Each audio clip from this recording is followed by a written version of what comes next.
ये कपटी दुष्ट इतना बड़ा दुस्साहस कर रहे हैं। अरे साहस है तो अकेले युद्ध करो ना मेरी माँ से। शांत हो जाइए भैया।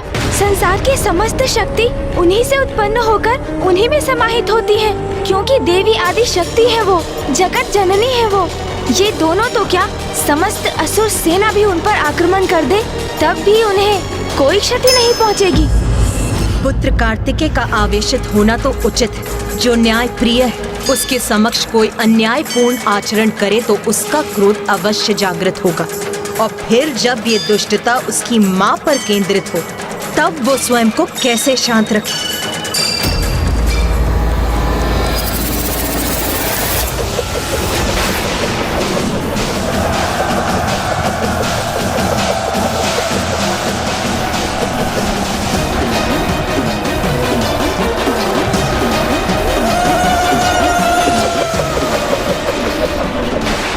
तुम्हारे प्रत्येक प्रहार का उत्तर है मेरे पास।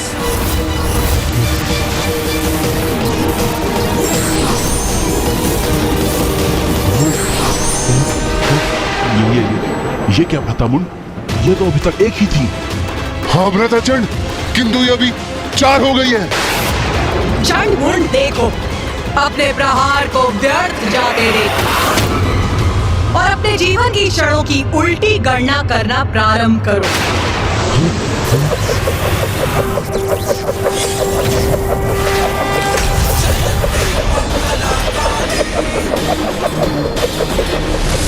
हमारे मायावी चक्र रोक दिए, जो मृत्यु प्रदान किए बिना नष्ट ही नहीं हो सकते।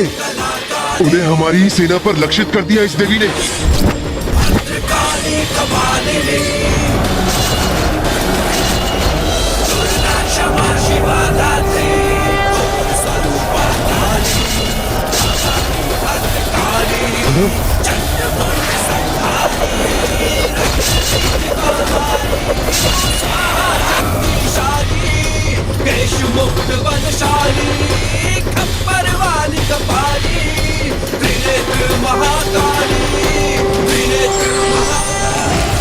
बस इतनी ही शक्ति है तुम दोनों में। यही थे तुम्हारे सबसे शक्तिशाली आयुध शस्त्र। माँ ने सर्वथा उचित किया, इनके चक्रों से ही इनके सारे असुरों का वध कर दिया। असुरों का तो स्वभाव ही ऐसा है भैया। सती यदि उनके समक्ष आकर स्वयं कहे कि वो सत्य है, तब भी उस पर विश्वास नहीं करेंगे ये। उसे भी अपनी अहंकार की कालिमा से ढकने का प्रयास करेंगे ये, और जिसका परिणाम सदा इनका विनाश ही होगा। माता ने तो ये प्रहार बड़ी ही सरलता से डाल दी, किंतु मैं निश्चित तभी होगा जब माता इन दोनों भ्राताओं चंड और मुंड का वध करेंगे। भ्राता मुंड। हाँ भ्राता।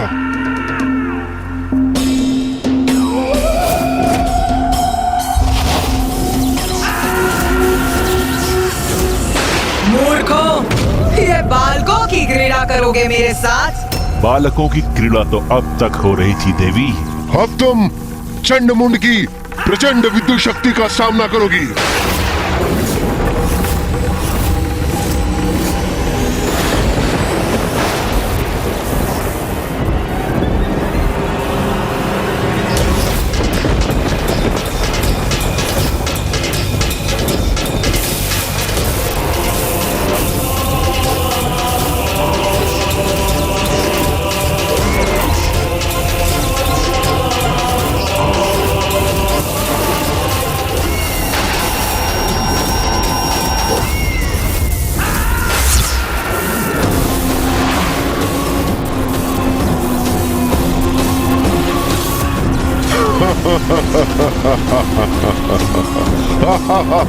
अपना चाल बोलेंगे मेरे चारों ओर, शीघ्र इनका ये भ्रम भी भंग होगा।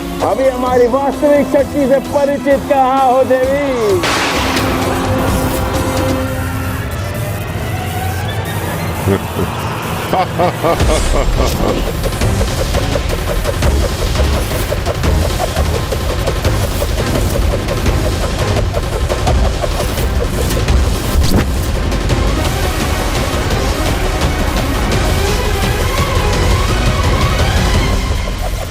चंडमुंड,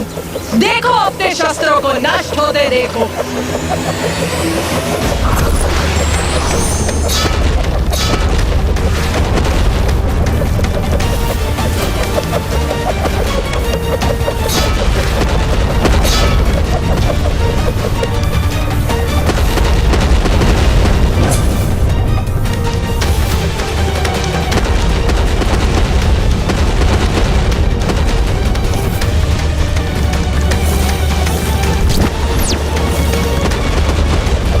अपनी गति बढ़ाइए भ्राता मुंड।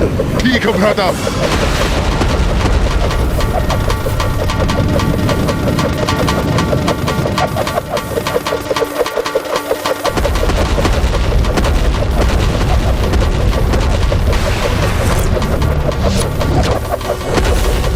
अपनी गति और बढ़ाओ भ्राता मुंड, थका दो इस देवी को। भ्राता चंड, उचित सुझाव है तुम्हारा।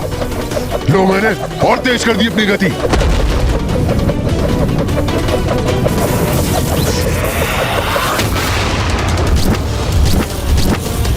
अब तो माँ काली को देखने में भी असमर्थ हूँ। चंड और मुंड बहुत तीव्र गति से उनके चारों ओर घूमकर उन पर खड़ग प्रहार कर रहे हैं और वो भी उतनी ही तीव्र गति से उनके वो खड़ग नष्ट कर रही हैं। वो मूर्ख चंड और मुंड अभी भी कुछ नहीं समझ पा रहे हैं। वो क्या नहीं समझ पा रहे हैं भैया?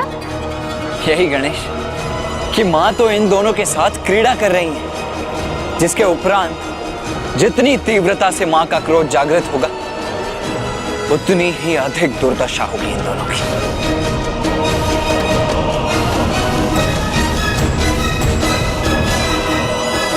चंड मुंड, अब तुम्हारी कुछ ही सांस शेष, तुम्हारा अंत निश्चित हो। क्या हुआ देवी? हमारे प्रहार संभाल नहीं पा रही हो क्या? अरे वो संभालेगी भी कैसे भ्राता चंड?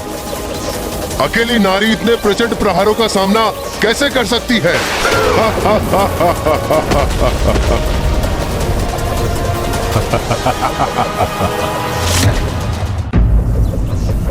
हे नारी, हम तो अनंत काल तक इसी प्रकार प्रहार कर सकते हैं, पर तुम अवश्य थक जाओगी। तुम्हारे कोमल कोमल हाथ उठने से मना कर देंगे, तब तुम अपना शीश झुकाने में विवश हो जाओगी। तुम पर अनेकों प्रहार कर तुम्हें छत विछत कर देंगे। हाँ, फिर हम अपना समस्त ध्यान उस देवी कौशिकी पर केंद्रित करेंगे।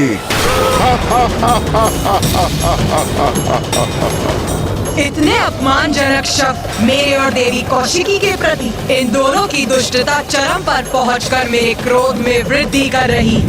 किंतु तुम चिंता मत करो, देवी कौशिकी के साथ हम ऐसा भयंकर व्यवहार नहीं करेंगे।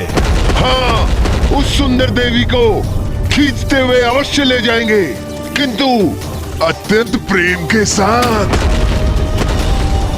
शुंभ के लिए नहीं, उसे अपने लिए लेके जाएंगे। बस अब प्रतीत होता है अपने इन दुर्वचनों से अपने भाग्य के पट बंद कर लिए हैं इन दोनों ने। अब तो एक ही घटना शेष है इनके जीवन में, इनकी मृत्यु, इनकी मृत्यु। अब इन दोनों के पापों की गागर भर चुकी।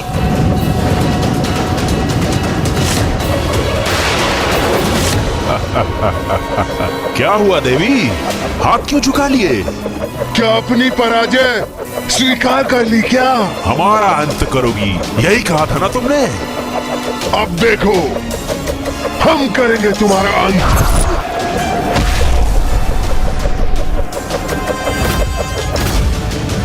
अरे ये क्या हुआ माँ? माँ काली कहाँ चली गई?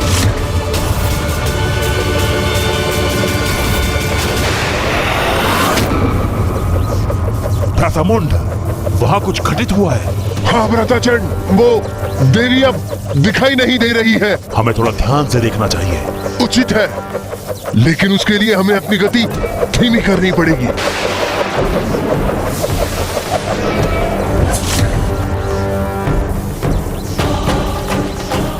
भ्राता मुंड, वो देवी कहाँ चली गई? लगता है भाग गई।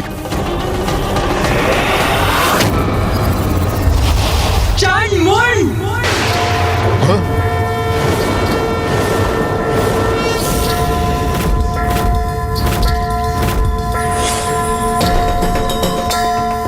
भ्राता मुंड, ये तो यहाँ है। हाँ भ्राता चंड, देख रहा हूं मैं, ये हमसे भी ऊपर पहुंच गई है।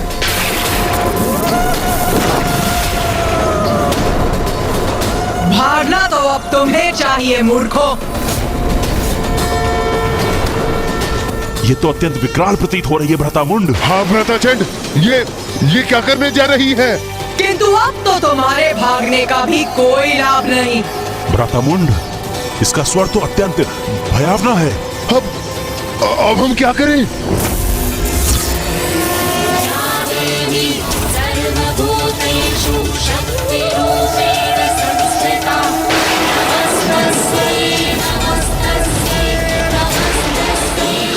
मैंने कहा था ना, अंततः माँ इनकी बड़ी दुर्दशा करेंगी।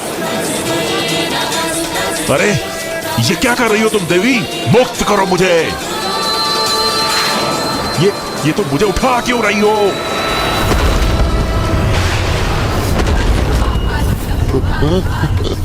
क्यों उठा रही हो मुझे? क्या करोगी मेरे साथ? छोड़ो मुझे।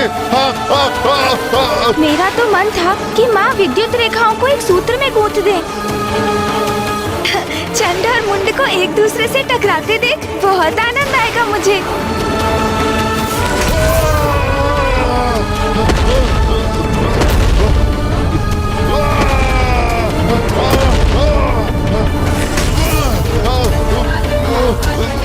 तुम्हें तीव्र गति से घूमकर वार करने में बहुत आनंद आ रहा था ना? तो लो, अब और गति देती हूँ तुम्हें। अब और तीव्रता से घूमो।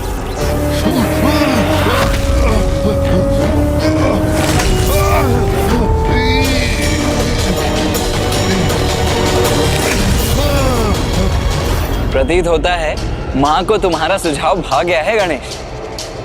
माँ ने दोनों रेखाओं को इस प्रकार एक साथ गूंथ दिया है जैसे प्रतीत होता है किसी के केशों की चोटी। हाँ भैया।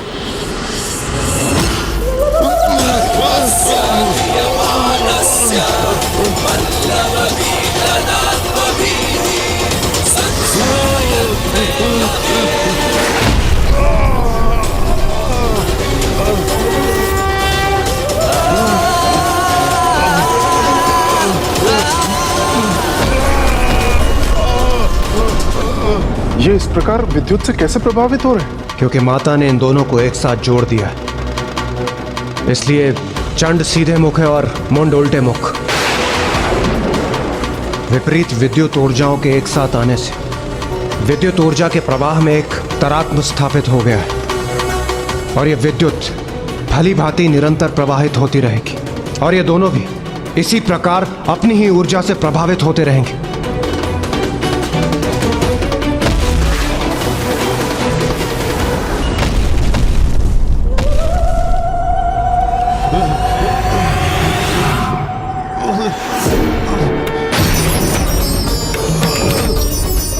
जैसे ही हम उस स्त्री के निकट पहुंचेंगे, हम उसे एक अंतिम चेतावनी देंगे जो उसके लिए समर्पण कर हमारी बंदी बन हमारे साथ आने का अंतिम अवसर होगा। मैं तुम दोनों को अंतिम चेतावनी देती हूँ। देवी कौशिकी के समक्ष समर्पण करो, उनकी शरण में आ जाओ।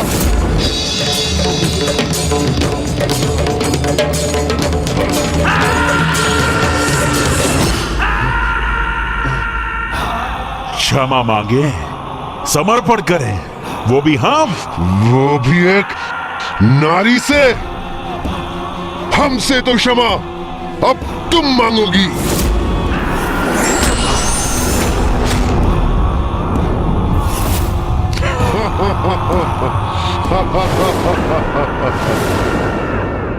अपना अंतिम अवसर भी गवा दिया इन दोनों ने।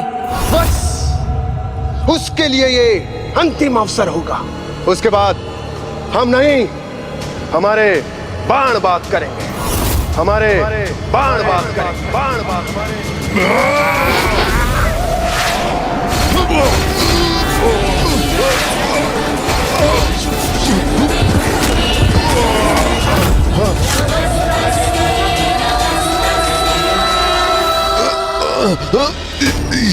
ये क्या कर दिया देवी? हमें अब अपने ही बाणों से भेद दिया। बहुत पीड़ा हो रही है। उस पर बाणों की ऐसी बौछार करेंगे कि वो उनसे आहत होकर लहूलुहान हो जाएगी। वो चीत्कार करेगी, हमारे बाणों के बंधन से मुक्त होने के लिए समस्त प्रयास करेगी। अपने कोमल कोमल हाथों से अपने बाणों को हटाने का प्रयत्न करेगी। तब मैं और चंड उसे अपने विद्युत पाश फेंककर बंदी बना लेंगे। अब अपने पाश से बंदी बनाऊंगी तुम्हें।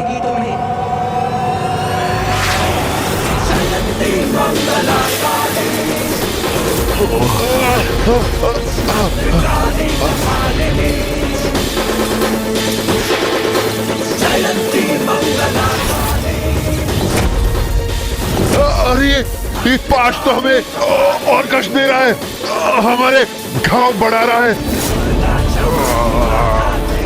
छोड़ दो हमें, और कोई भूल नहीं करेंगे हम। हमें जाने दो, हमें जाने दो।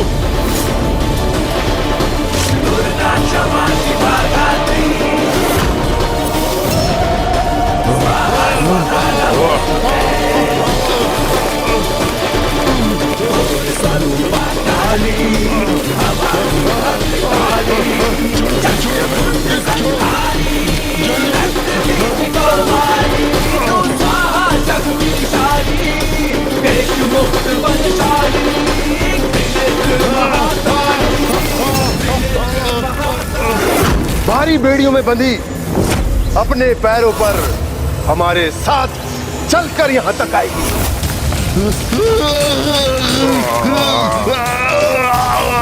मैं उसके केश थाम लूंगा। वो हमारे आगे हाथ जोड़कर असहाय अवस्था में आकर रुदन करेगी।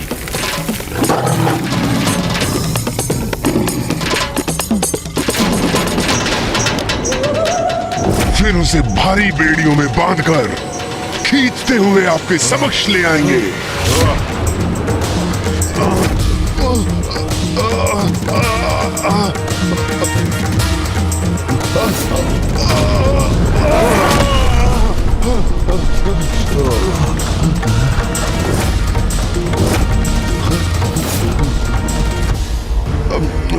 वो हमारे आगे हाथ जोड़कर असहाय अवस्था में आकर रुदन करेगी।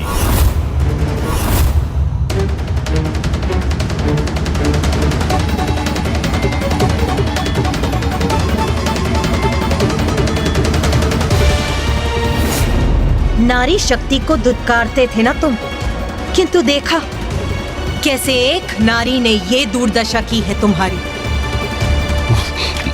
किंतु तुम तो क्षमा योग्य भी नहीं।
उसके अहंकार को खंडित करते हुए हम उसे इस राज्यसभा में लेकर आएंगे और असुर महानायक शुंभ के चरणों के आगे डाल देंगे। वो फिर अपने दया की भिक्षा मांगेगी असुर महानायक शुंभ के चरणों में गिर के दया की भिक्षा मांगेगी। असुर महानायक शुंभ के चरणों में गिर के दया की भिक्षा मांगेगी।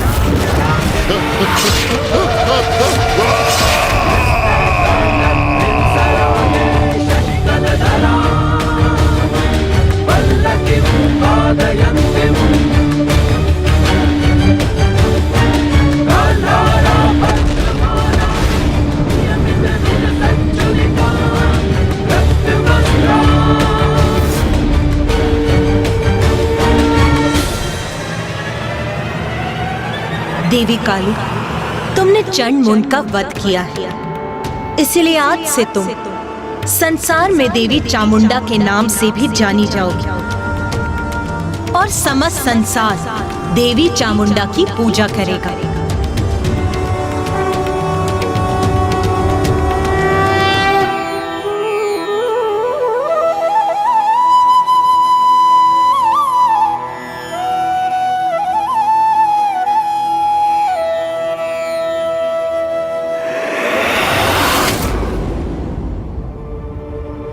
और लूलू, उसने उस असुर देवी ने उसका भी वध कर दिया। महेश पांडरक, उसका भी अंत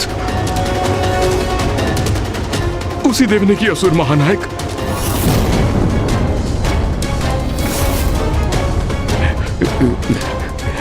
मुंड, असुर सेनापति मुंड भी उस देवी के समक्ष जीवित नहीं बचे।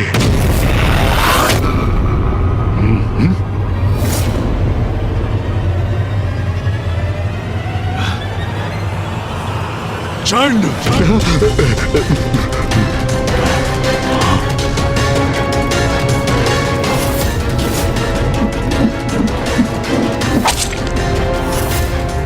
कैसे बताऊं असुर महानायक को चंड का भी अंत किया देवी ने।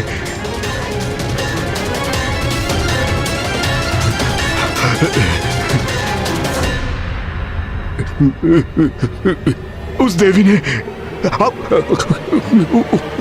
उस नारी ने उसका भी, उसने चंड का भी वध कर दिया।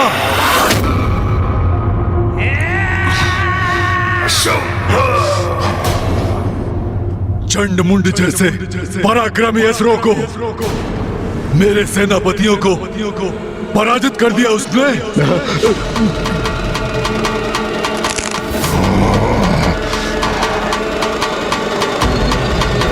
महापराक्रमी असुर चंड मुंड और धूम्रलोचन तीनों को भी अपना सेनापति नियुक्त करता हूं।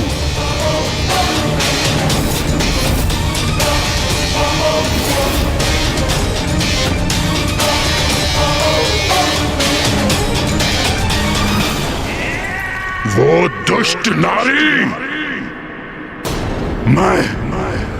मैं उसका अंत कर दूंगा, अंत। ये क्या कह रहे हैं आप देव सेनापति निशुंभ? अब तो अपने भ्रम से बाहर आइए।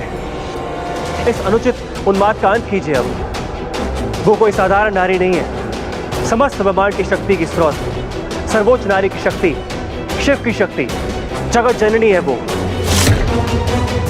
कोई भी हो, मैं उसका अंत कर दूंगा, अंत। निशुंभ,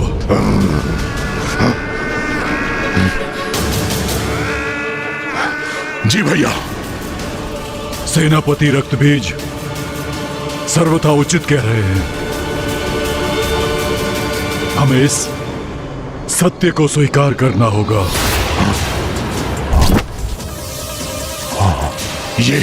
ये क्या कह रहे हैं भ्राताचुंब?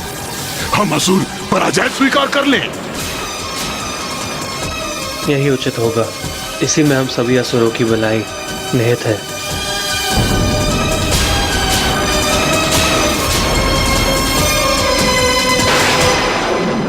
माँ चामुंडा की जय! माँ चामुंडा की जय! माँ चामुंडा की जय!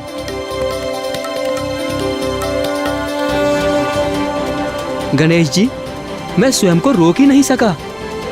मुझे माँ की लीला का प्रत्यक्षदर्शी बनने की इतनी तीव्र इच्छा जो थी, ये तो मेरा सौभाग्य है कि मैं माँ काली के देवी चामुंडा रूप की लीला का साक्षी बना।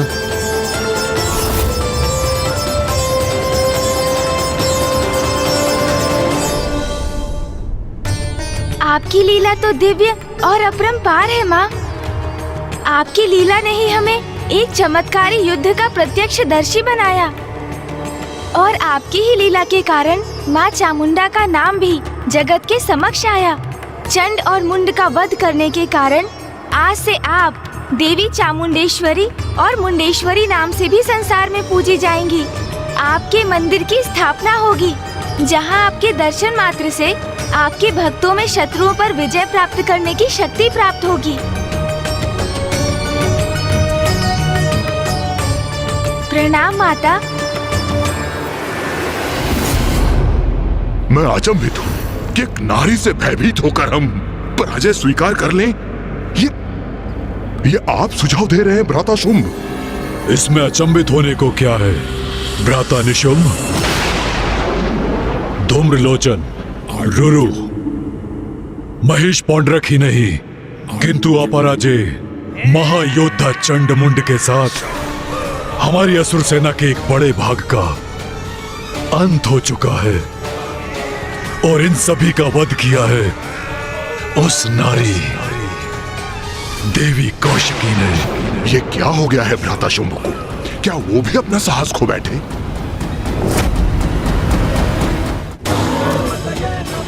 क्या था जो देव नहीं कर पाए? क्या थी उनकी लाचारी? क्यों उनकी लाज बचाने जागी उनके अंदर की नारी? देखिए नारी शक्ति का अवतार।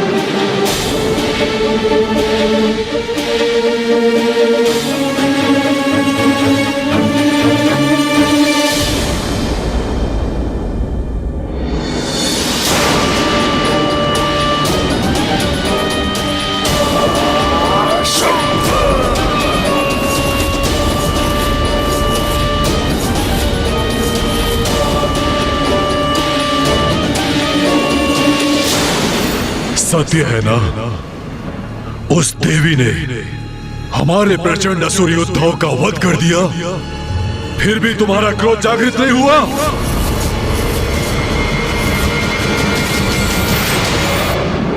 सत्य तुम्हें व्याकुल नहीं करता? तुम्हारे हृदय का रक्त क्रोध से नहीं उबलता? बोलो रक्त बीज बोलो। हमारे असुर भ्राता हमारे लिए, हमारे असुर समुदाय के उत्थान के लिए युद्ध करने गए थे। उन पराक्रमी असुर योद्धाओं का निर्मम वध किया उस नारी ने, और तब भी तुम्हारा रक्त प्रतिशोध के लिए गतिशील नहीं होता। आप सत्य को कब स्वीकार करेंगे असुर महानायक शुंभ? अपने मति भ्रम का परित्याग कीजिए, जिनसे प्रतिशोध लेने के लिए आप मुझे प्रेरित कर रहे हैं। वो कोई साधारण नारी नहीं है, जगत जननी है। पुनः वही राग अलाप रहा है ये? असुर महानायक शुंभ, उनकी शक्ति को पहचानिए। बस रक्तबीज बस। धिक्कार है तुम पर, धिक्कार है। जगत जननी देवी शक्ति माता, तुम्हारे मुख से निकले इन शब्दों का श्रवण करते करते थक चुका हूं मैं। मात्र शब्द नहीं है ये असुर महानायक शुंभ, इन्हीं शब्दों में सत्य निहित है। प्रतीत होता है सत्य कुछ और ही है। बताओ मुझे, असुर गुरु शुक्राचार्य द्वारा आयोजित प्रतिस्पर्धा में तुमने क्यों भाग लिया था? बताओ मुझे। स्मरण रहे, अब असुर शक्ति के उदय का समय आ गया है। अब बहुत हुई पराजय, अब जय होगी असुरों की, और आज ही हम इस जय का आरंभ करेंगे। यदि उस स्पर्धा में विजयी होकर तुम असुर महानायक के पद पर प्रतिष्ठित होते तो क्या करते? बताओ रक्तबीज, बताओ। क्या करते ये तो स्पष्ट है।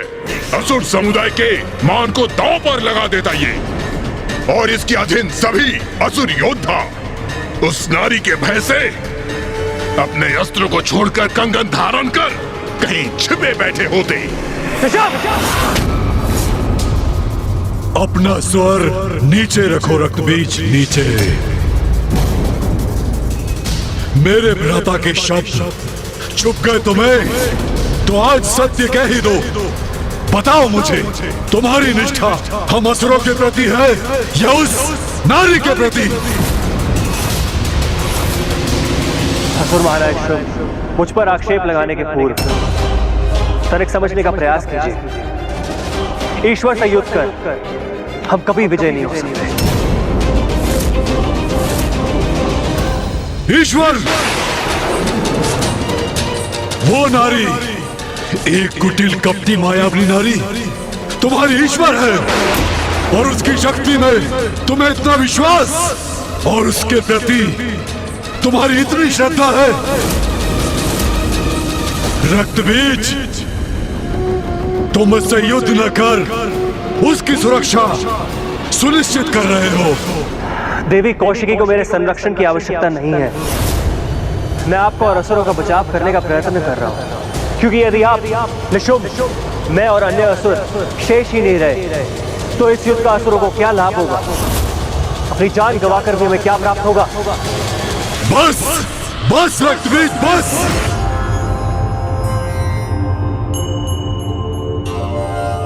ओम जयंती मंगला काली भद्रकाली कपालिनी, दुर्गा क्षमा शिवा धात्री स्वाहा स्वधा नमोस्तुते।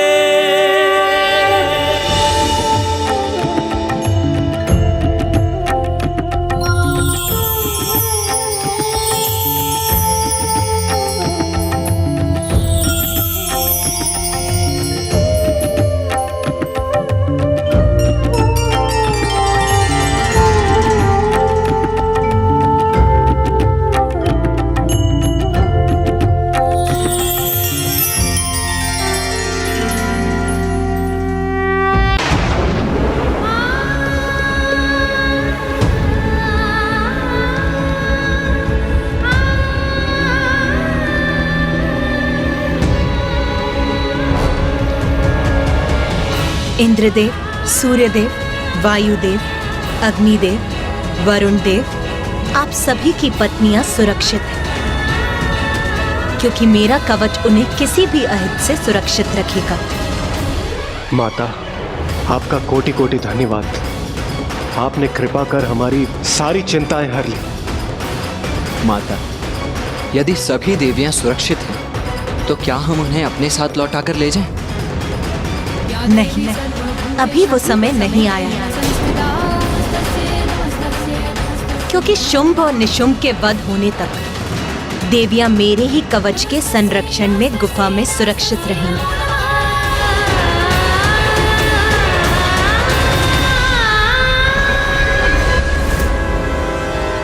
देवी कौशिकी को मेरे संरक्षण की आवश्यकता नहीं है।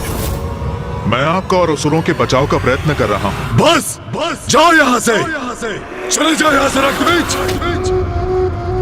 इन्हें समझाने के मेरे सभी प्रयत्न विफल हो गए हैं। अब मेरा यहाँ से निकलने का समय आ गया है। जिस दिवस में असुर महानायक के पद पर स्थापित हुआ था, मैंने समस्त असुर समुदाय को साक्षी मानकर एक प्रण लिया था कि असुर शक्ति को आधार बनाकर संपूर्ण त्रिलोक में अपने असुरों की प्रभु सत्ता स्थापित करूंगा।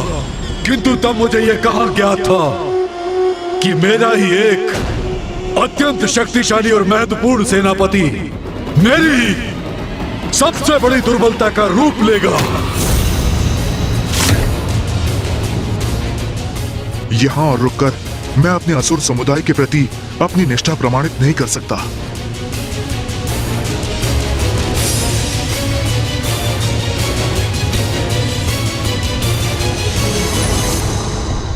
जाओ रक्तबीज, जाओ, भाग जाओ यहां से, क्योंकि तुम्हारा आज ये पलायन असुरों के साथ महाद्रोह है, किंतु ये तुम्हारा स्वभाव ही है।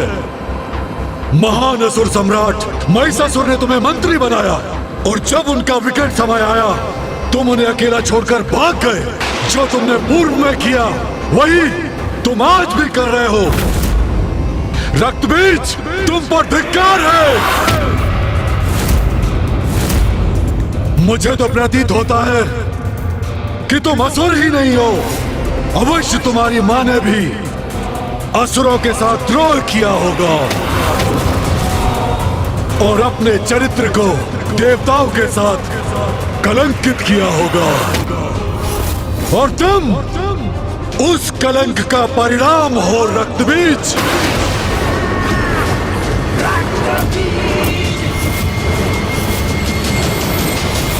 उचित कहा भ्राता आपने, तभी तो बार बार देवियों का साथ देकर अपने आप को कलंकित करता है ये। सुना तुमने जो मेरे भ्राता ने कहा, वो कल सभी असुरों की जीवा पर होगा और सभी असुर यही कहेंगे कि तुम्हारी मां के ही कारण तुम्हारी निष्ठा देवताओं के प्रति है। कभी देवी कात्यायनी तो कभी देवी कौशिकी। इन देवियों के लिए अपने ही नायकों का परित्याग कर तुम भाग जाते हो। बस बस, इतना दुस्साहस कैसे कर लिया तुमने?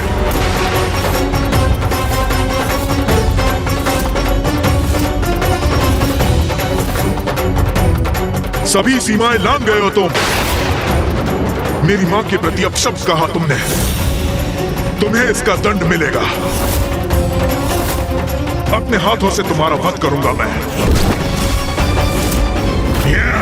स्तंभन! स्तंभन!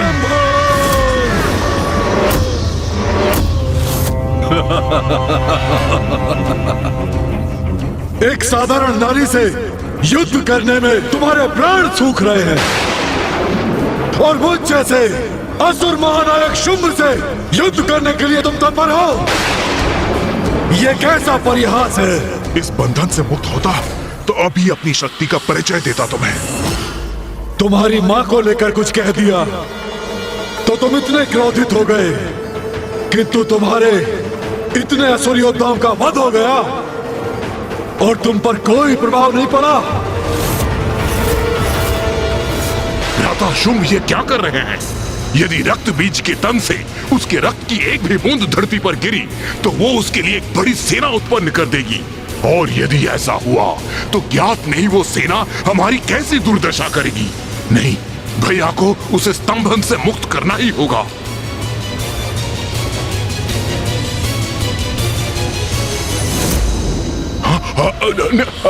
रुके भैया, उसे स्तंभन से मुक्त कीजिए। ये युद्ध नहीं करना चाहता है तो इसे जाने दीजिए। क्यों अपनी शक्ति को व्यर्थ कर रहे हैं इस पर? उचित है निशुंभ, उचित है। मेरे स्तंभन से मुक्त हो जाओ।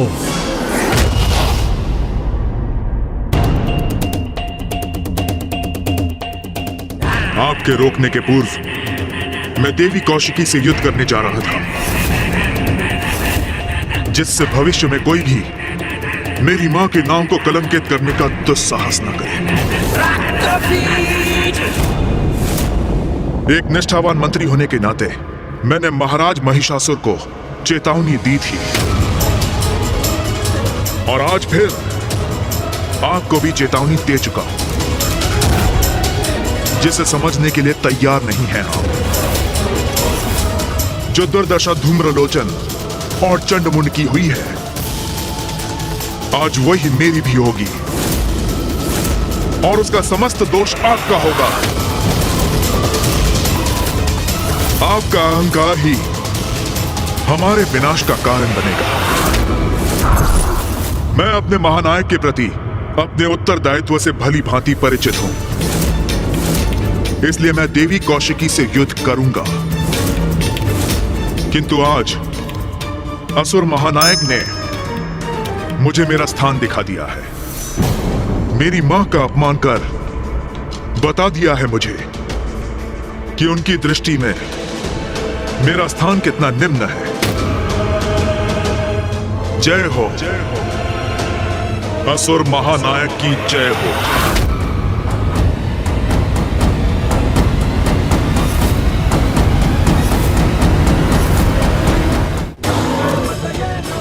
क्या था जो देव नहीं कर पाए? क्या थी उनकी लाचारी? क्यों उनकी लाज बचाने जागी उनके अंदर की नारी? देखिए नारी शक्ति का अवतार। देवगण, आप सभी के यहाँ से प्रस्थान का समय आ गया।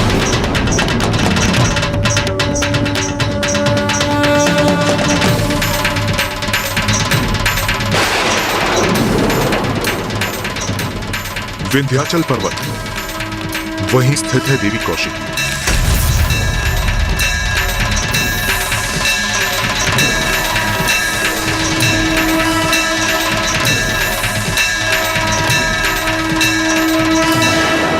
माँ, हमें यहाँ से दूर मत भेजिए।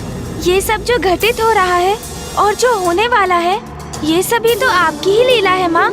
हमें भी यहाँ रहकर आपकी उसी लीला का प्रत्यक्षदर्शी बनने की अनुमति दीजिए माँ।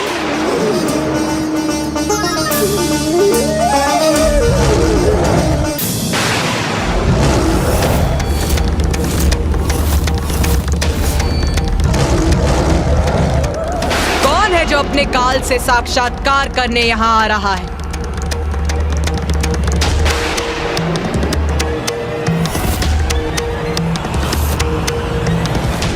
रक्त बीज, रक्त बीज।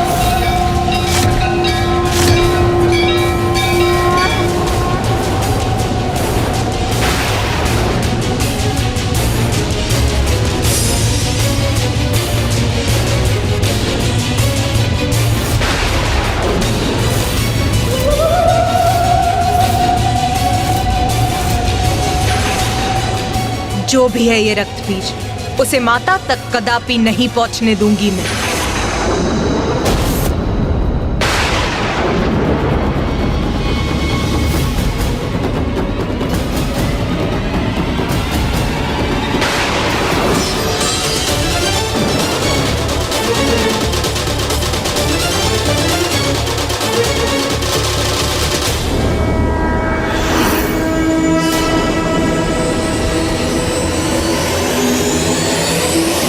जगत जननी,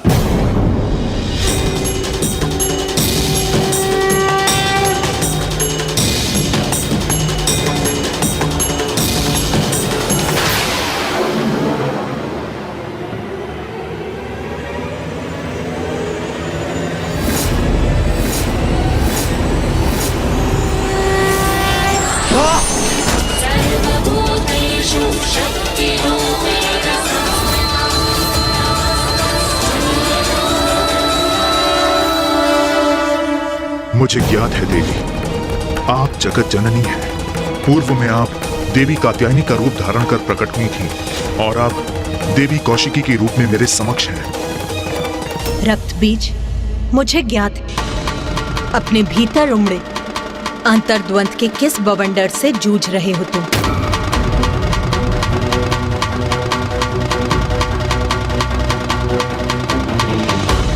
मैं आपसे युद्ध करने के लिए विवश हूं जगत जननी।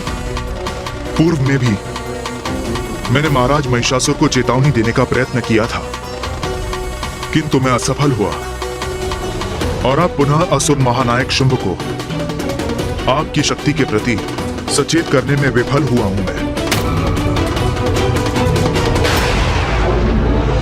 तब भी और अब भी जो उचित था वही करने का प्रयास किया मैंने, किंतु मेरा प्रयास व्यर्थ हुआ। मेरे अपने मुझे द्रोही कहकर दुत्कारने लगे, मेरी मां पे आक्षेप लगाकर उनका अपमान कर रहे हैं। मैं उस कलंक से मुक्ति पाने के लिए असुर महानायक शुंभ के सेनापति के रूप में आपसे युद्ध करने के लिए यहां प्रस्तुत हुआ हूं।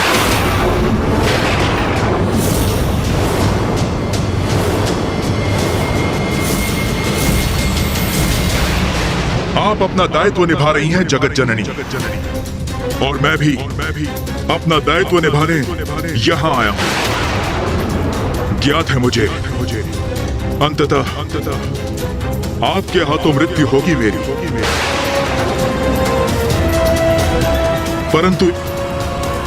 परंतु एक क्षीण सी संभावना मेरे जीवित रहने की भी अवश्य है। इस युद्ध को अपने जीवन का अंतिम युद्ध समझकर मैं अत्यंत उदास था माता, किंतु फिर यहां आते समय मेरे मन में एक विचार कौंधा और मुझे प्रतीत हुआ कि मैं एक योद्धा हूं, और एक योद्धा को अपने जय की आस, वो भले ही कितनी क्षीण क्यों ना हो, कभी नहीं त्यागनी चाहिए।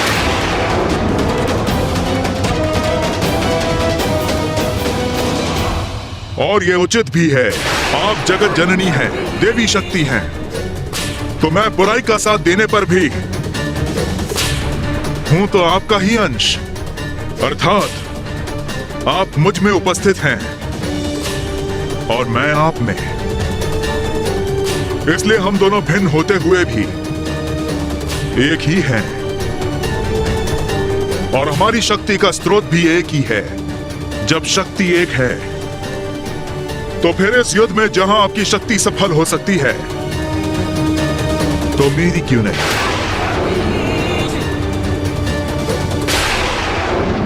रक्तबीज, तुम्हारा जो कर्तव्य है तुम उसका पालन करो। यदि इस युद्ध में शेष रहा तो अपनी मां का प्रतिशोध अवश्य लूंगा शुंभ से। उसे मृत्यु दंड देकर आपकी इच्छा पूर्ण करूंगा मैं।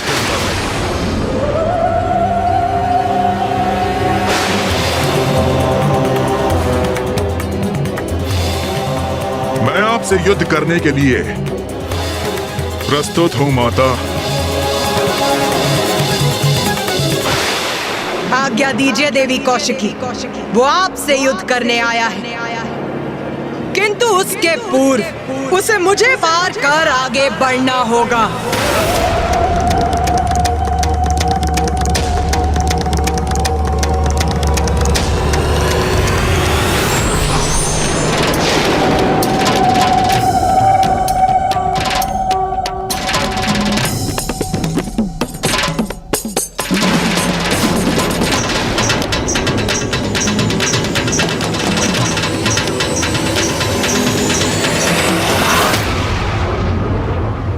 युद्ध करने आए हो ना यहाँ, तो उठाओ अपने अस्त्र शस्त्र, युद्ध करो मुझसे। मैं आपसे नहीं, देवी कौशिकी से युद्ध करने आया हूं। देवी कौशिकी तक पहुंचने के लिए सर्वप्रथम तुम्हें मुझसे आगे बढ़ना होगा, जो मैं कदापि होने नहीं दूंगी। देवगणों, भैया, मैं समझ नहीं पा रहा हूँ कि ये दुष्ट इतना संयमित क्यों है। युद्ध क्यों नहीं कर रहा है ये रक्तबीज? युद्ध तो मैं मात्र देवी कौशिकी से ही करूंगा। आप जाएं और उन्हें युद्ध के लिए मेरे समक्ष प्रस्तुत करें। मुझे आदेश देने का प्रयास कर रहे हो तुम? इतना दुस्साहस!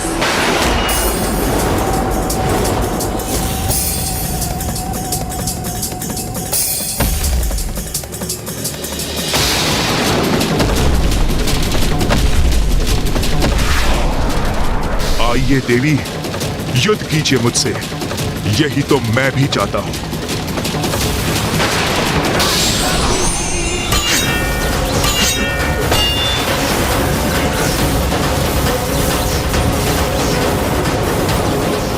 अपने अंत के लिए तैयार हो जाओ रक्तबीज। इतना सरल नहीं है मेरा अंत।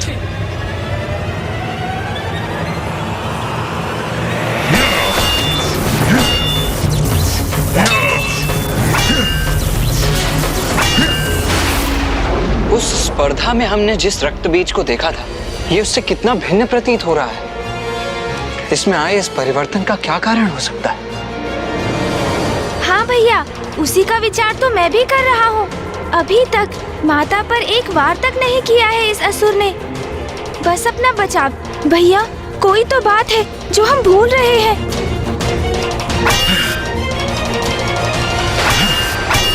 प्रथम पूज्य गणेश जी, रक्तबीज को ये भली बात ही ज्ञात है कि वो माता का सामना कदापि नहीं कर सकता, इसलिए वो केवल युद्ध करने का स्वांग कर रहा है जिससे कि वो शुंभ को संतुष्ट कर सके। नहीं देवराज इंद्र, असुर युद्ध भूमि में आकर अपने क्रोध के वश में अक्षम हो जाते हैं, इसलिए उसकी आसुरी प्रवृत्ति उसे संपूर्ण सामर्थ्य से युद्ध करने पर विवश कर देती है। किंतु ये तो इतना शांत है, इसके पीछे अवश्य कोई अन्य रहस्य है।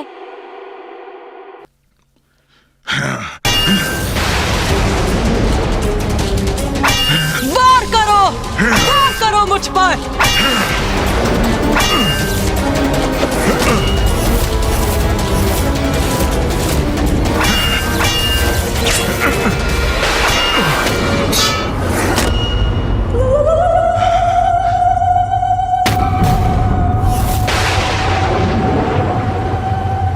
निशस्त्र योद्धा पर वार नहीं करती मैं। रक्तबीज, उठाओ अपना शस्त्र।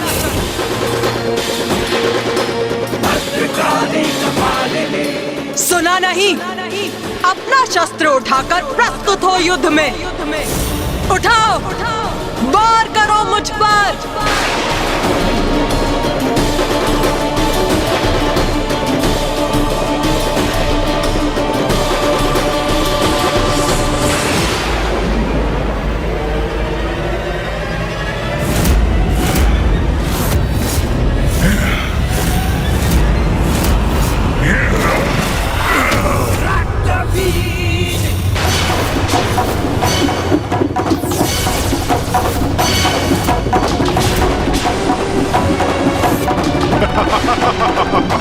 ये क्या किया इस दुष्ट ने?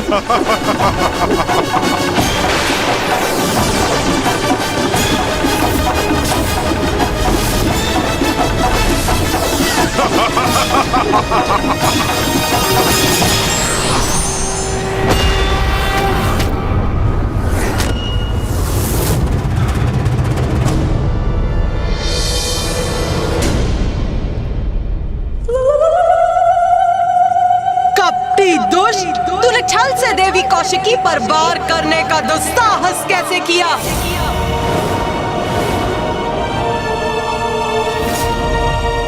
अब तेरा अंत करूंगी मैं। मुझे क्षमा करें जगत जननी, किंतु इस युद्ध में यही रणनीति अपनाने पर विवश हूं मैं।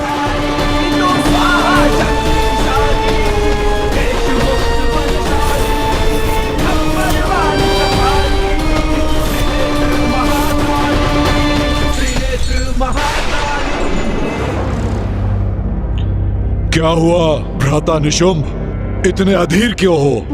महाराज शुंभ, क्या रक्तबीज युद्ध करेगा? इस बात का हम विश्वास कैसे कर सकते हैं?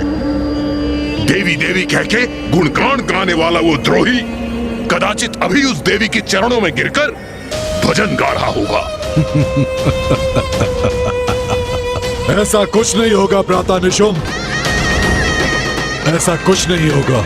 ऐसा नहीं होगा, ये आप किस विश्वास पे कह रहे हैं?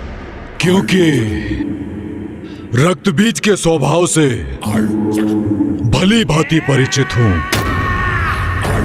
वो हमारे समान निर्लज्ज नहीं है। उसकी मां का अपमान कर हमने उसकी भावनाओं को ठेस पहुंचाई है, और वो मूर्ख अपनी मां के सम्मान के लिए अवश्य युद्ध करेगा, अवश्य करेगा। कहीं वो धूम्रलोचन, रूरू, महेश पौंड्रक और चंडमुंड के समान उसकी मृत्यु हो गई तो? कैसे होगी उसकी मृत्यु, जिसके रक्त के प्रत्येक बूंद से एक और रक्त बीज उत्पन्न होगा।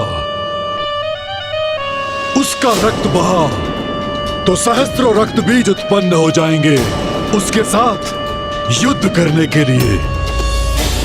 इसलिए उसका अंत असंभव है। रक्त बीज पर प्रहार ही उसे और शक्ति प्रदान करेगा, उसे असुरों के शत्रुओं का अंत करने में सक्षम बनाएगा। समझे भ्राता निशुंभ? कुछ ही समय में रक्तबीज लौटकर अपने विजय की गाथा सुनाएगा।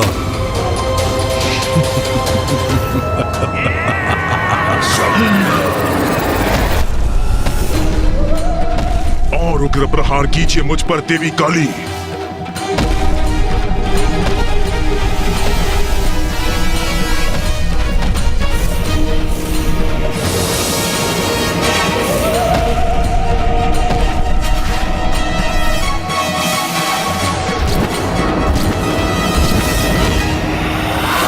देवी कौशिकी पर छल युक्त प्रहार करने का उचित दंड प्राप्त होगा तुझे रक्तबीज।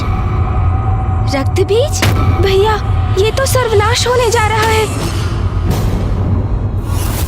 गणेश, क्या हुआ? तुम इस प्रकार इस असुर का नाम क्यों ले रहे हो? भैया, ये रक्तबीज तो वही असुर है जिसके रक्त से अनेकों असुर प्रकट होते हैं।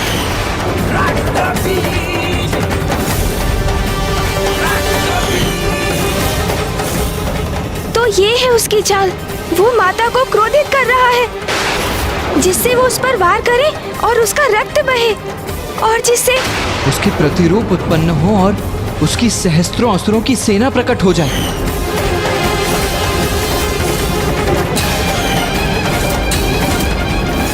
नहीं माता, रुक जाइए, इस पर प्रहार मत कीजिए। रुक जाइए माता, रुक जाइए। यही तो चाहता था मैं।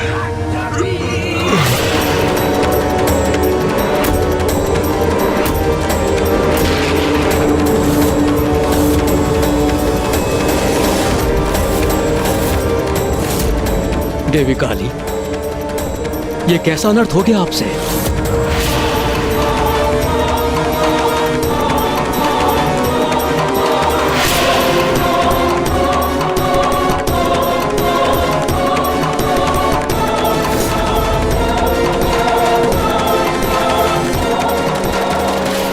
मुझे आप पर वार करना ही था, वही किया मैंने। मां काली को उत्तेजित कर स्वयं पर प्रहार कराने का यही उपाय था।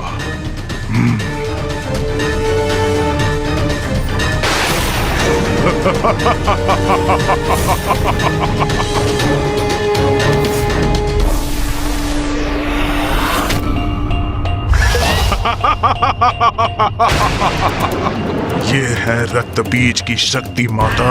ये कैसा आभास हो रहा है मुझे?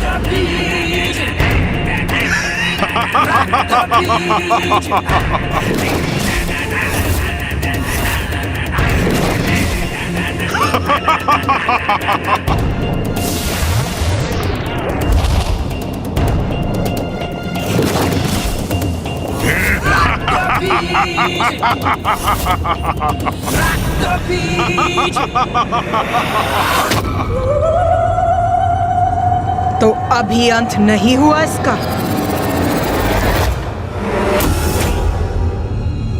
माँ को घेर लिया है रक्तबीज के उन प्रतिरूपों ने। अब माँ इन सहस्त्रों असुरों का अंत कैसे करेंगी?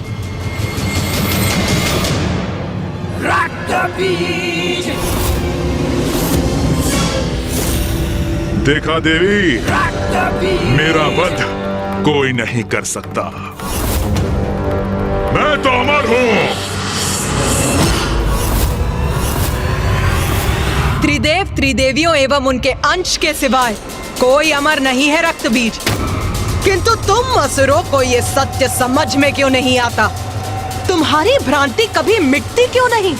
मेरे सैनिकों, आक्रमण करो, अंत कर दो इस देवी का। अंत करेंगे इन देवी का। प्रहार करो इन पर।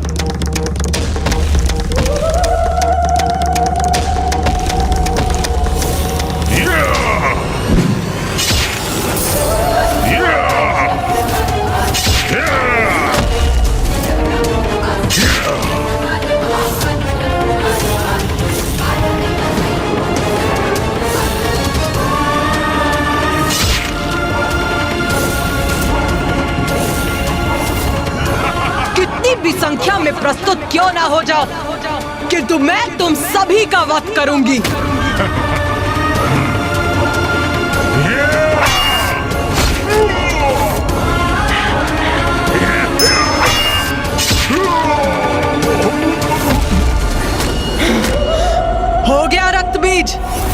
या थोड़ा और रक्त बहाऊं मैं तुम्हारा, जिससे तुम कुछ और असुर उत्पन्न कर सको?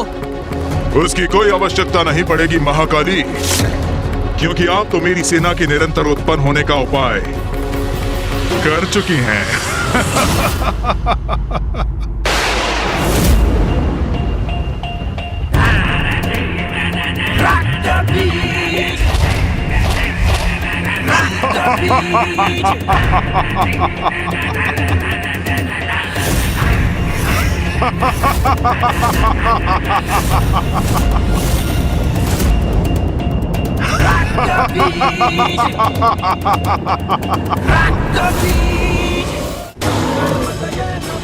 क्या था जो देव नहीं कर पाए? क्या थी उनकी लाचारी? क्यों उनकी लाज बचाने जागी उनके अंदर की नारी? देखिए नारी शक्ति का अवतार। ये असुर तो निरंतर उत्पन्न होते रहेंगे, इनका तो कभी अंत ही नहीं होगा। हाँ गणेश, तुम उचित कह रहे हो गणेश।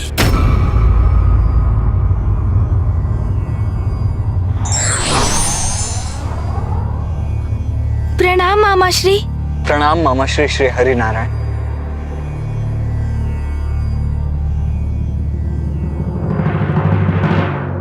रक्त बीज और उसके असुरों का जितना रक्त बहेगा, उनके रक्त से उतने ही असुर उत्पन्न होंगे। किंतु मामाश्री, इन असुरों की उत्पत्ति और मरण के इस चक्र का अंत करने का कोई तो उपाय होगा।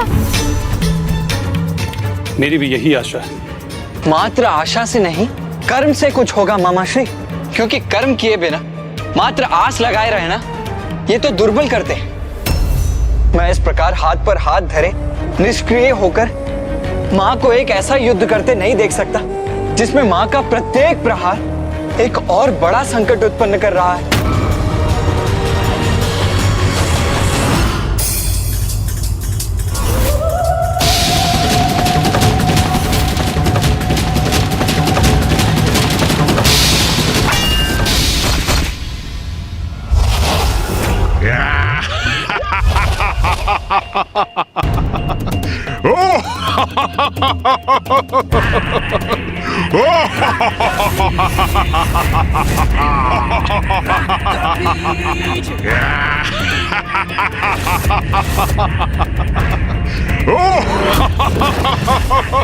माता, मुझे इन असुरों से युद्ध करने की अनुमति दीजिए। आगे बढ़ेंगे, विजयी होंगे, रुकेंगे नहीं हम। आक्रमण!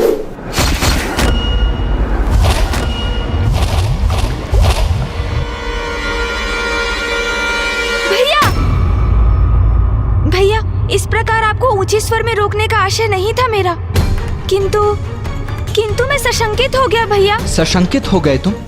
क्यों गणेश? कि कहीं आप माँ और इस असुर के मध्य युद्ध में हस्तक्षेप ना कर बैठे। किंतु यही तो उचित कर्म है ना गणेश। यदि माँ के स्थान पर कोई और स्त्री भी होती तो धर्मपरायण योद्धा का धर्म तो उनकी सहायता करना ही होता ना। किंतु भैया, वो कोई साधारण स्त्री कहाँ है? ये तो माँ के प्रति आपका स्नेह है, जिसके कारण आप उनकी क्षमता को अनदेखा कर रहे हैं। मैं अनदेखा कर रहा हूँ? क्या अनदेखा कर रहा हूँ मैं गणेश? यही भैया कि आप भी उनके एक भाग ही हैं। वो तो स्वयं संपूर्ण है, तो एक भाग संपूर्णता का सहायक कैसे हो सकता है?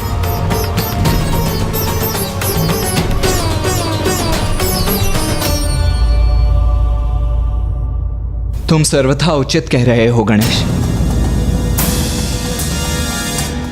मैं ये कैसे नहीं देख सका? मेरा जन्म तो मां से ही हुआ है। मेरा तन, मन, मेरे रक्त की प्रत्येक बूंद मां की ही तो देन है। इसीलिए मेरी शक्ति पर विश्वास कर मां की सहायता करने का निश्चय कितनी बड़ी भूल थी मेरी। मैं वास्तव में भूल रहा था कि मां की शक्ति तो अथाह अपार है।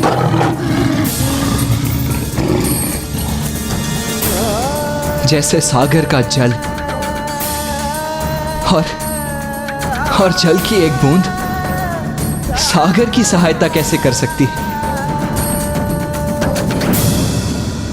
मैं अवश्य क्षणिक आवेग में बह गया था गणेश। आप उचित कह रहे हैं भैया।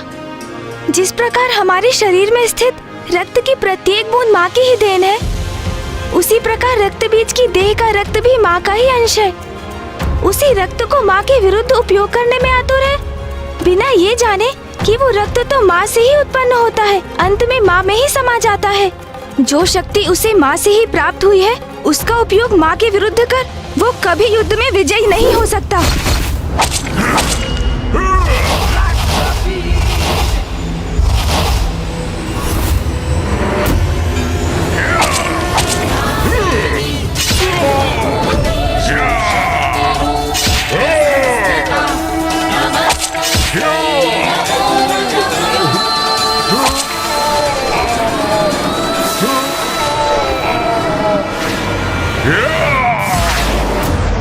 अब ये कैसी ध्वनि है? किसका आगमन हो रहा है?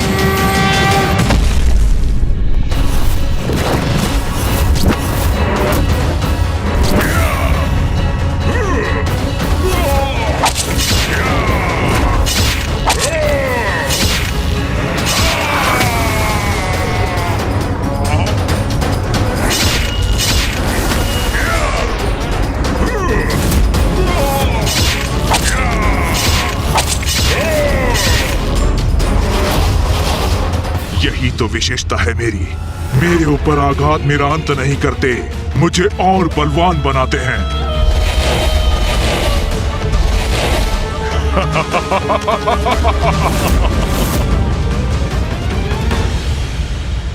इस प्रकार तो ये असुर निरंतर उत्पन्न होते रहेंगे, इनका कभी अंत ही नहीं होगा।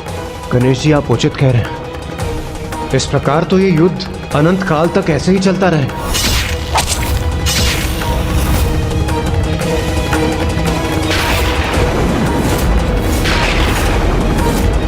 फिर माता कैसे रक्त बीज को अपने रक्त से नवीन असुर उत्पन्न करने से रोकेंगी?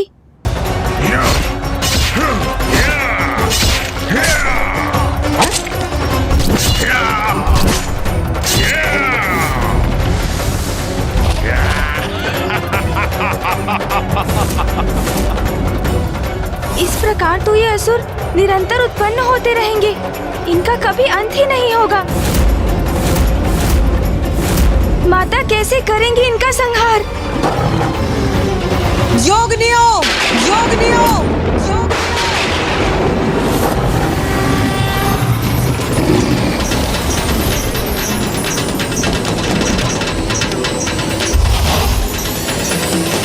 या रक्तारुधिरांबरा या विष्णु स्वयागे समां पातु मनोरमा भगवती लक्ष्मीश्च पद्मावती।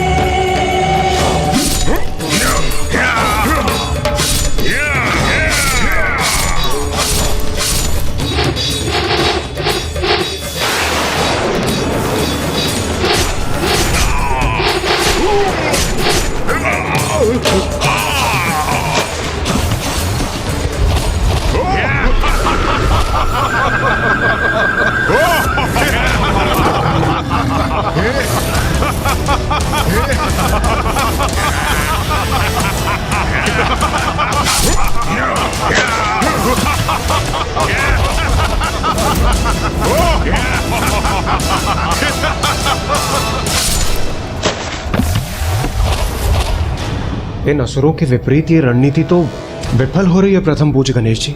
नहीं देवराजेंद्र, मां कभी विफल नहीं हो सकती। इसीलिए आप अपने इन नकारात्मक विचारों को त्याग दीजिए। कुमार कार्तिकेय, आप सर्वथा उचित कह रहे हैं, किंतु जो हमारे समक्ष है उसे कैसे नकार सकते हैं हम? माँ काली, माँ चंडमारी और 64 योगिनी माताएं असुरों का वध कर रही हैं, किंतु उन्हीं से अनेकों असुर और उत्पन्न हो रहे हैं। ये तो ऐसा चक्र प्रतीत हो रहा है जिसका कोई अंत ही ना हो। ऐसा कब तक चलता रहेगा? जब तक रक्त बीज का रक्त शेष रहेगा।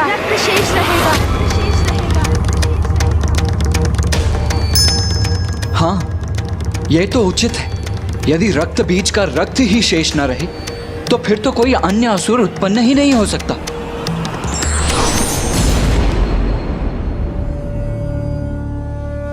प्रणाम ब्रह्मदेव। गणेश सर्वथा उचित कह रहा है, किंतु रक्त बीज का रक्त नष्ट कैसे होगा?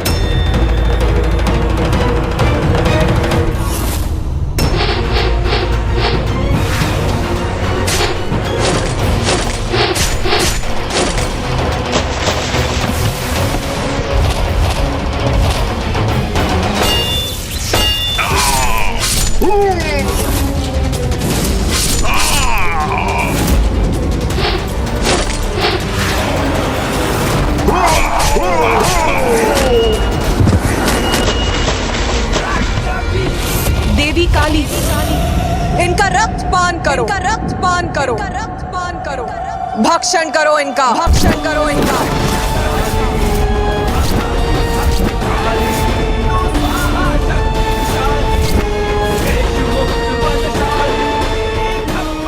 मेरे और मेरे असुरों के रक्त का पान करेंगी ये, तब तो संभव है कि मेरा अंत हो जाएगा।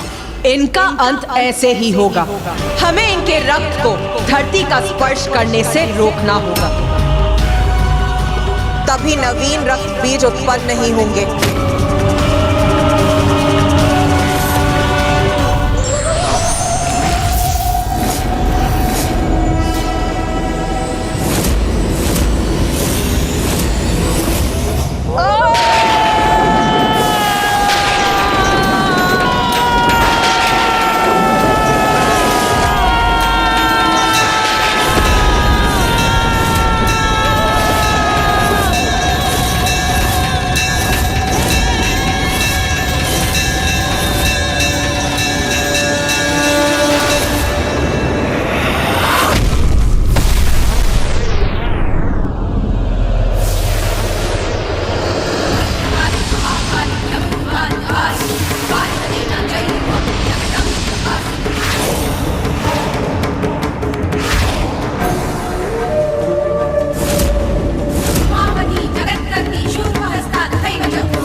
ये तो मेरे असुरों को अपना आहार बना रही हैं। ऐसे तो उनका रक्त धरती पर गिरेगा ही नहीं। एक एक असुर को आहार बना लो, सभी के रक्त का पान करो। रक्त की एक भी बूंद धरती पर गिरने मत दो, जैसी आपकी आज्ञा माता।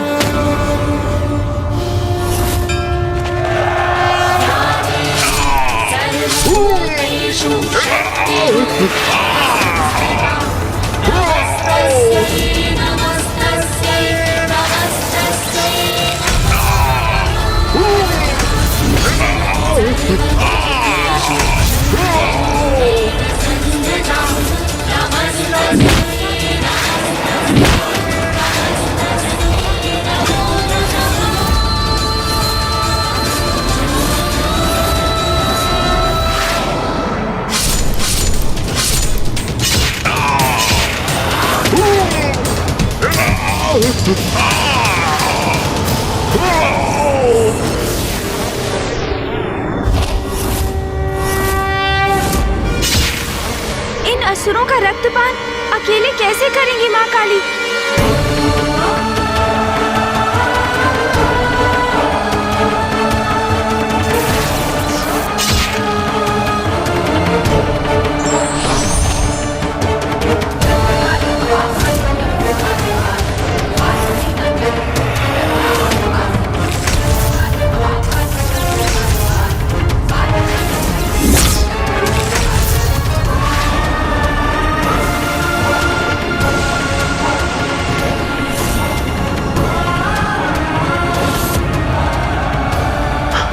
मेरी सेना तो नष्ट हो रही है।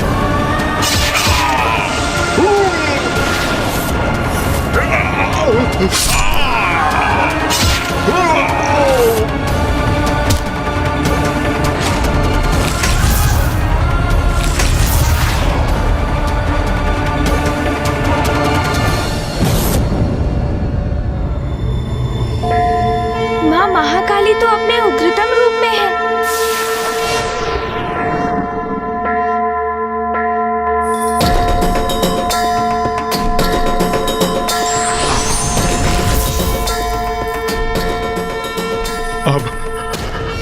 अब मैं अपनी रक्षा कैसे करूं? रक्त बीज, अब तुम्हारे रक्त का पान करूंगी मैं।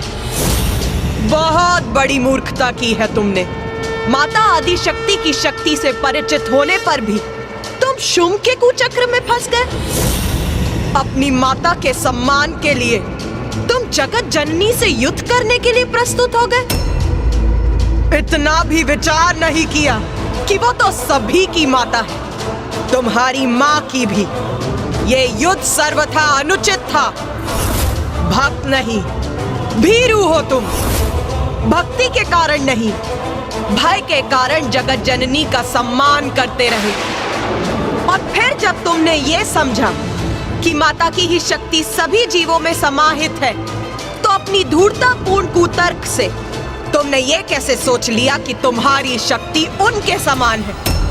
फिर देवी कात्यायनी द्वारा महिषासुर वध को भूलकर तुम इस युद्ध में अपनी सफलता की कल्पना करने लग गए।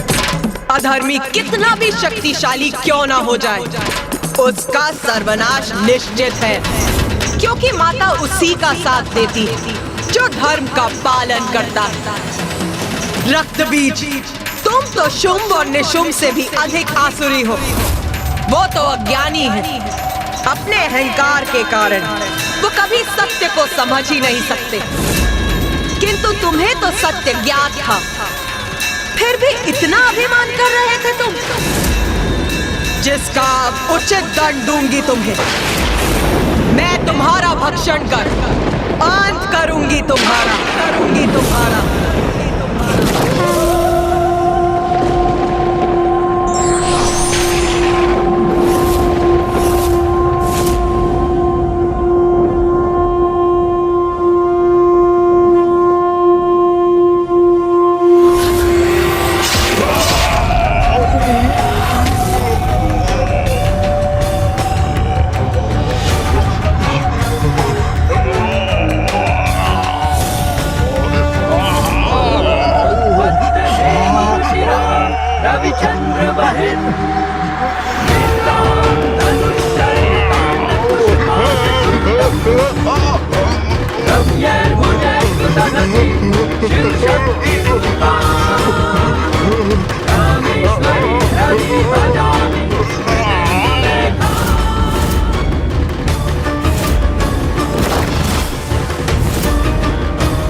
जय जय माता महाकाली।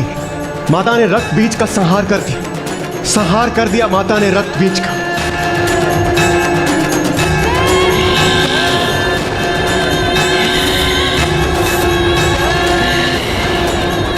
माता ने रक्त बीज का संहार तो कर दिया, किंतु किंतु किंतु क्या गणेश जी?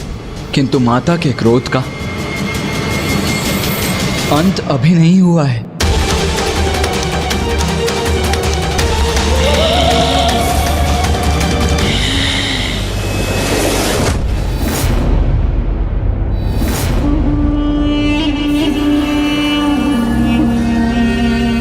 शीघ्र असुरों के विजय की, मेरी असुर महानायक शुंभ की विजय की सूचना प्राप्त होगी मुझे। असुर महाराज शुंभ!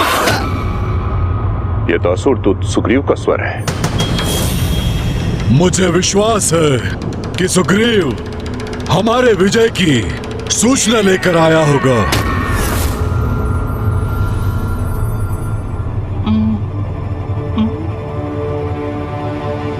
असुर महाराज, मुझे अभी ज्ञात हुआ देवी काली ने रक्त बीज और उसके संपूर्ण सेना का अंत कर दिया।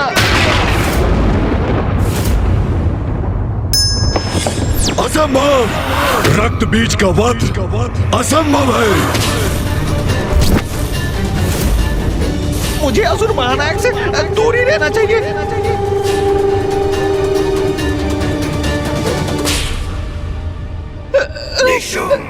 रक्त बीज का अंत कैसे हो सकता है? उसका रक्त बहता है तो अनेक रक्त बीज उत्पन्न होते हैं। उसका रक्त बहे बिना उसका कोई अंत कैसे कर सकता है? उनका रक्त नहीं बहने दिया देवी काली ने। मेरी सूचना के अनुसार उन्होंने उनका और उनकी संपूर्ण सेना का भक्षण कर लिया। भक्षण अर्थात देवी काली ने उन्हें अपना आहार बना लिया। और समाचार तो यह भी है कि अब देवी काली ने निशुंभ, खेचर और उसकी संपूर्ण सेना को अभी इसी क्षण भेजो वहां और उन्हें आदेश दो कि वो जाए और उसका वध कर दे। प्रातःशुम, आपने विचार कर लिया है ना?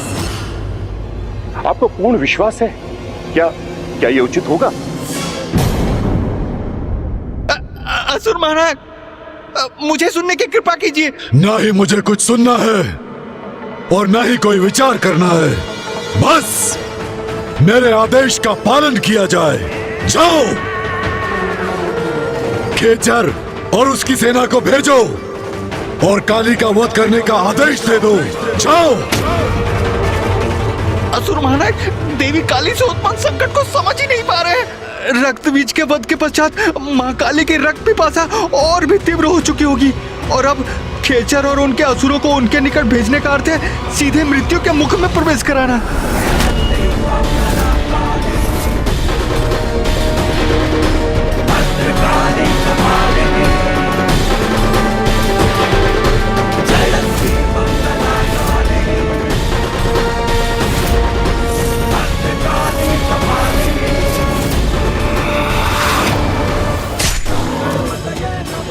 क्या था जो देव नहीं कर पाए? क्या थी उनकी लाचारी? क्यों उनकी लाज बचाने जागी उनके अंदर की नारी? देखिए नारी शक्ति का अवतार। रक्त, रक्त, मांस, मज्जा, हड्डियां। मुझे रक्त चाहिए, मांस चाहिए मुझे। मेरी पिपासा अभी शांत नहीं हुई है। मांस चाहिए मुझे। रक्त, रक्त, रक्त चाहिए मुझे। रक्त चाहिए। रक्त से ही मेरी पिपासा शांत होगी। रक्त दो।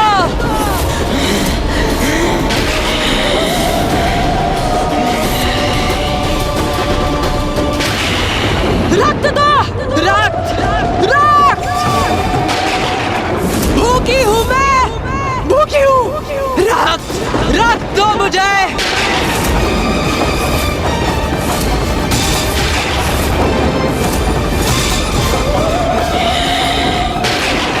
रक्त चाहिए मुझे। रक्त चाहिए। रक्त से ही मेरी पिपासा शांत होगी। रक्त दो।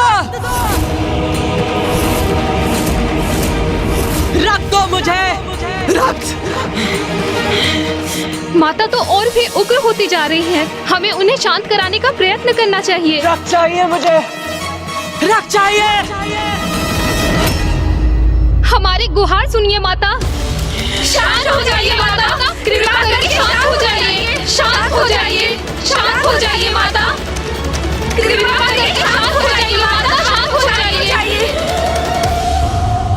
ये उचित है। योगिनी माताएं माँ से अनुरोध कर रही है कि वो शांत हो जाए। उनकी पुकार अवश्य सुनेंगी माता, अवश्य शांत होंगी वो, है ना मामा जी? मैं तुम्हें कैसे बताऊं गणेश, जितना प्रतीत हो रहा है उतना सरल ये है नहीं। रक्त की भूखी काली को शांत करना कभी भी इतना सरल नहीं रहा।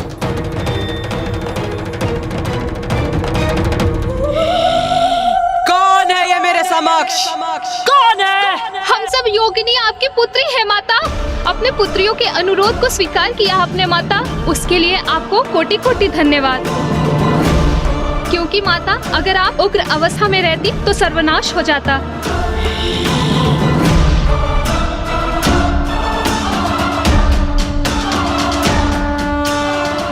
भोजन, मेरा भोजन बनोगी तुम सभी, मेरा आहार बनोगी।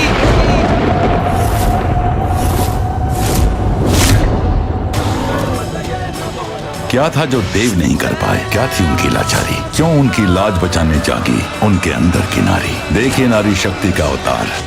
मेरा भोजन बनोगी तुम सभी। मैं तुम्हारे रक्त का पान करूंगी। रक्त दो मुझे। क्या कह रही है माता? हमारे रक्त का पान करेंगी वो? मुझे रक्त चाहिए। रक्त!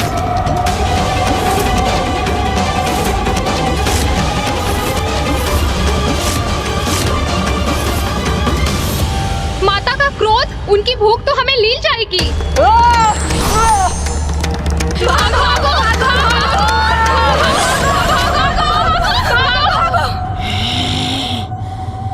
माता की उग्रता के कारण ये कैसा अनर्थ होने जा रहा है?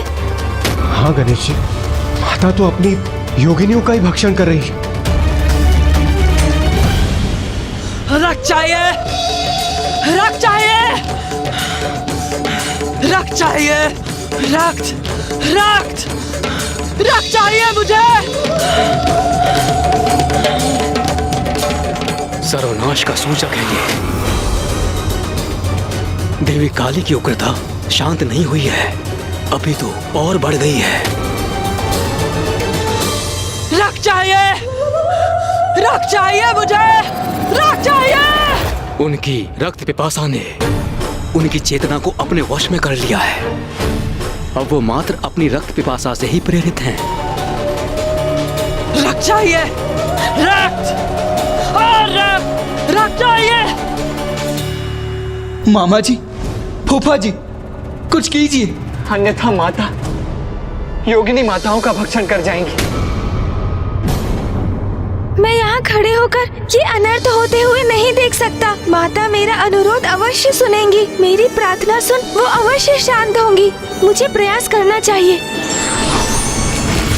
गणेश, गणेश कहाँ चला गया?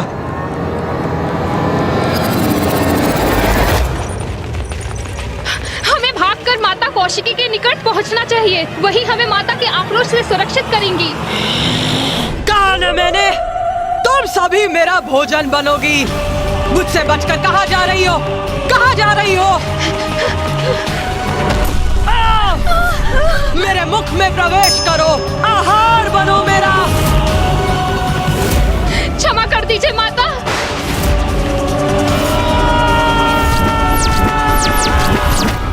हटो।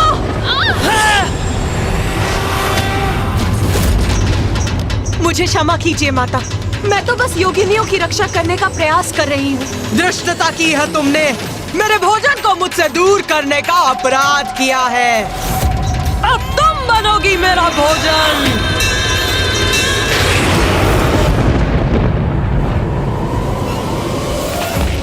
हमारी रक्षा कीजिए माता। हम पे दया कीजिए माता। हमारी रक्षा कीजिए माता। दया कीजिए माता।